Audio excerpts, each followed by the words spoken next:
So our chapter 7 is going to begin with something that's not going to seem like it fits. The first slide, if you'll notice, has it okay. The first slide says description of electrons. I take you to back in 1900. 1900 is really not that long ago in the scope of science. 1900 kind of qualifies as modern chemistry and physics. Well, this guy, German guy, Max Planck. And by the way, Max Planck, I had to look him up and just review what he did. One thing that's really cool about Max Planck, he's got 3 middle names. I thought that was worthy of mentioning. So yeah, his proper name was Max, but then he's got 3 middle names and then his last name. Good job. Good job, parents. I don't remember. But I thought that was cool. It was cool that there were 3. Back in these days, physicists were very much questioning light waves. They wanted to learn more about light waves, trying to determine the speed of light and the energy of light. And there was an issue at this time that Max Planck, in what his work was, he was able to conquer. And the issue was, they had substances, they called them black bodies. And they were able to absorb all forms of radiation. Like any wavelength of light a black body can absorb. When you heat up a black body, it releases radiation. Scientists were having trouble with identifying why that was. Why could these objects take in radiation, like light waves? So why could they take in light waves and absorb all energies of light, but then release all that when they got heated again? And so Max Planck was the first person who's given any credit. He, by the way, won a Nobel Prize for this work. It was 1913 or something like that, where he finally got his Nobel Prize. So yeah, this was a very hot topic back in the 1900s, early 1900s. But his conclusion was that energy is quantized. He was the first physicist to propose the idea that energy cannot have any value. It only has certain allowable values. And that's what the word quantized means. Only certain allowable values. He also came up with a relationship between the energy of light waves and, now H is a constant, so H is not changing. But this, it looks like E equals HV. This V term, though, is not a V at all. You'll notice that the V is written in a different font. It's because this last character there is a Greek letter. Even though it looks like our V, it's not a V. It is a Greek letter, nu. This is actually the Greek letter for N. But it looks like a V. So E equals H nu. The nu here refers to the frequency of the light. All right, now, let's see. 1 second. This is the first that we've talked about waves in here. So I know that at some point in your academic career, you talked about waves, whether you remember doing it or not, or remember anything about it or not,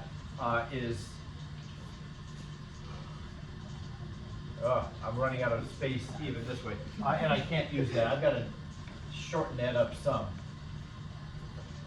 You'll see why. So if I have, that's good enough. If I have a wave like this, the distance from one crest of the wave to the next crest is known as the wavelength. The length of one wave.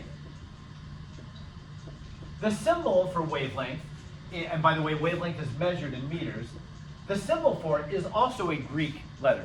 It's the Greek letter lambda. That's a lambda. So when you see a lambda in a formula, that's what they're talking about, is the wavelength, the distance from one crest in a wave to the next. Now I'm going to draw a second wave, and it's not going to be the same wave. Now notice our second wave, it's got a shorter wavelength. Significantly shorter. And as the wavelength goes down, I want you to notice that the wave is recurring more frequently. So this would be a wave that has a high frequency, the bottom one, I can't really label the frequency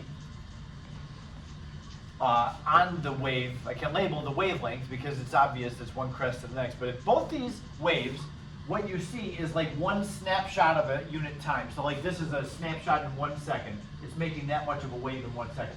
Then this one is going up and down more times per second. This one therefore has a higher frequency. Frequency is how many waves are occurring per second. So with waves, if you'll notice, as the wavelength increases, the frequency decreases. Those two are inversely related to each other. The top one has a high wavelength, but it has a low frequency. Bottom one has a low wavelength, but a high frequency. So that is true, and that's always true with waves, that the frequency and the wavelength are inversely related. Planck was able to make a connection between the energy of light with its frequency. The frequency is what dictates the energy of light. So this bottom wave down here is going to have a higher energy. This is more energetic of a wave. The H term in here is just a constant. You're given this constant also on the equation sheet. It's called Planck's constant. He came up with it. 6.63 times 10 to the negative 34th. Yeah? Like with Faraday's constant, Planck's constant, how did he come up with these? Yeah, they would have had to, I'm not sure how Planck came up with it because, or Faraday. This really goes beyond my area of solid knowledge because it's more of a physics term. Like what really was Planck doing to come up with it, I don't know. Yeah, just like a conversion factor, sort of. It is a conversion factor. How did he come up with it? Did he actually have to measure the energy and the frequency? Probably. He just took energies and frequencies and found the proportionality constant. That's all it is. Faraday, what he was doing, I don't know how he came up with it. Physicist. Well, I mean, that's not negative. I just don't know much about it. Sean, did you have a question? I was going to say that probably did a bunch of experiments. Yeah, that consistency, probably so. So anyway, Max Planck came up with that relationship between the energy of waves and its frequency. And then 1913, we have the emergence of Niels Bohr. Now, Niels Bohr came to be known as a very brilliant physicist. He was also a physicist. Bohr was similar to Einstein in that both of them were theoretical physicists. Bohr or Einstein, neither one of them spent much time in a lab. They spent more time at a desk just working out mathematical models to describe things. And so Bohr, he was Danish, like he was from Denmark, and there is now still to this day a Copenhagen like Niels Bohr Institute in Denmark. He became like a national hero in Denmark. He was a very brilliant guy and really shook up science in a short amount of time. And here is really pretty much today, I just want to talk about Bohr's shakeup in the world of science. We have a reading quiz on his model tomorrow. Don't forget about that. It's been a while since we had a reading quiz, and on these short days, I don't want you to forget. There are calculations that will be described in the reading.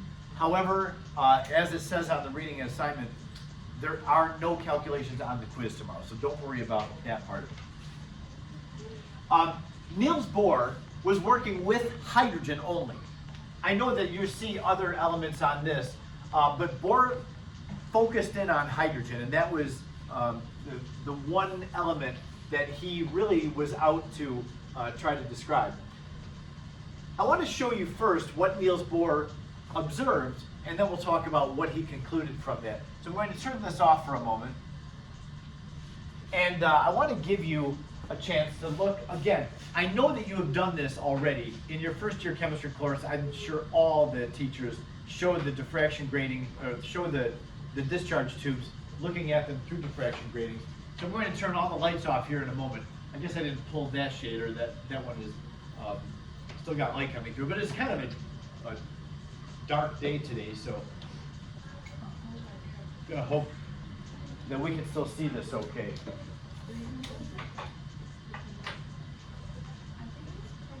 Okay. So we're going to give you a pair of these diffraction grating glasses. These work like little prisms. I thought we had ordered more of these. These ones are getting kind of shabby, Mr. Helwig. We should get more. They're kind of. Yeah, yeah.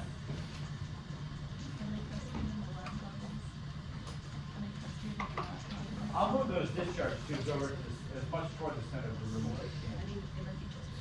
Yeah. Oh, sorry. Put it down.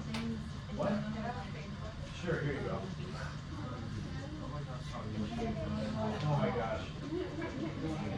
Well, you're welcome, Truman. Thank you for being grateful. Oh yeah, yeah, we did. Not you too.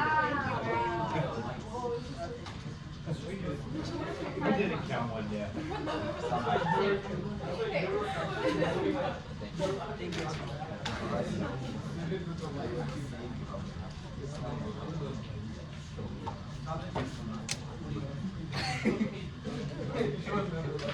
These ones have a mysterious stain on them. If you want a new set, I'll give you a new set. Oh yeah. These ones have a mysterious stain on them. This is like brown. Wait, how do I put brown stuff again? Yeah, it's like that. Yeah, it's like that. They have to actually touch them. Why are we like I know, but I'm talking about Covered. It's okay. What are you doing? I can see the Alright. So I'm going to close these blinds. No, it's in the context. You don't. Oh, no. And when do you guys have your phone out? Handy? Look at your flashlight. Oh, it's so nice. So if you have white light, then you can see through the diffraction grating that the white light has all the colors of the spectrum and they all run together. Oh, it's so cool. I know. I know. Oh, when you turn your head. So yeah, you know, if you do this kind of thing, it's quite an effect. What? What about? Yes, with the phone. Spin it. Oh, spin. This? Like this. Like spin it. Oh, like this. No, like Just rotate your head. Yeah, Just rotate your head. I don't want to. I don't want to. Rotate it on Like this? No. Wait, we gotta like actually turn the phone around. Just turn it like turn upside down. Bro. Upside down. Upside down. Oh, Put the light. okay. There. I hope that Because mine's red. works for you. So anyway, thank you. Now, they didn't have those diffraction grating glasses back in 1913, but they did have spectroscopes where they could look at something giving off light and they could break it up, like using a prism, break it up into its component colors. And Niels Bohr observed hydrogen through a spectroscope, and he noticed that the hydrogen was giving off some very bright bands of light. And you can see there's a very bright red band of light. Can you see it? And there's a bright teal band. The red and the teal seem to be the brightest of all. There's a whole bunch of secondary bands, but look for the brightest ones. There's the red, the teal. Now, it's very hard to see with these cheap glasses, but there's two purple ones as well. And you see a purple shaded part, but there are actually two very bright purple bands of light, which are hard to see. Now, I'm going to show you, the next one is helium. And helium just being one proton and electron away from hydrogen, you would think, oh, well, they'll be very similar to each other. But what we find is that all elements have their own unique spectrum, and they are not at all related. Here's helium. they're not at all related to one another. So yeah, this one you have a very obvious purple. Next, between the purple and that turquoise color is another band. It's like a blue, maybe a secondary band. Then we've got that turquoise and then a yellowish, yellow-orange color and two reds. So yeah, this helium is completely its own spectrum. It's very different from hydrogen. Now I've got just a couple others while we're doing this. A very common one to look at is mercury. Mercury now has jumped us up all the way to atomic number 80. And with 80 electrons, you would think, oh, mercury is going to have all kinds of lines. But it turns out it does have a lot of lines, but most of them are not within the visible range. So we can't see them. But the ones that we can see blend together to make that beautiful blue color. Yeah, I bet you're right. I wonder if that's like. So yeah, we see this blue color is made up of purple, a green, a red, well, a couple of red, and then yellow color.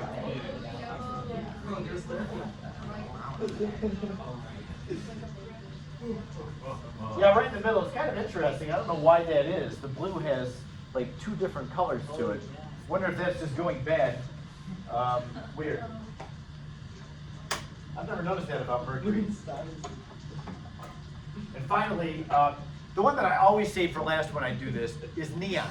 When we see these lights, we think of neon lights, which is not as common. Back a couple of decades ago, neon lights were very well known, but now that we have all these LED lights, the neon lights are not as prominent in our culture.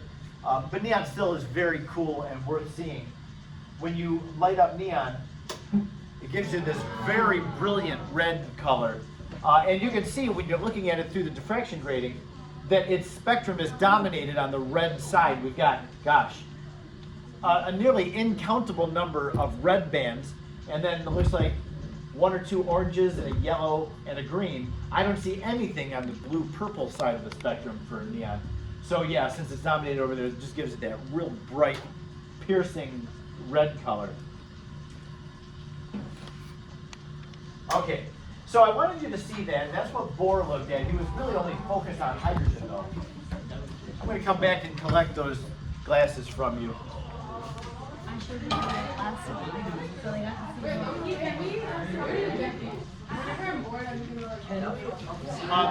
You can go on Amazon. I'll bet $1 that you can find them on Amazon. Oh, you can just like load and put them on and like, I'll Yeah. get it.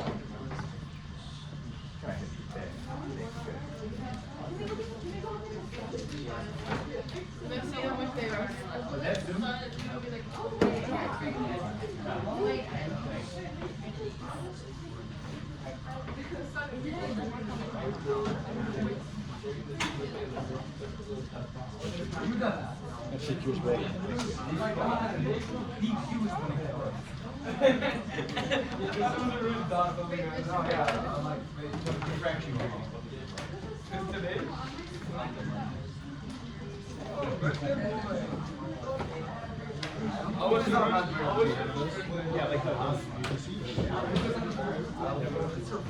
How much? wait, a 10 pack. $2 each. Okay, so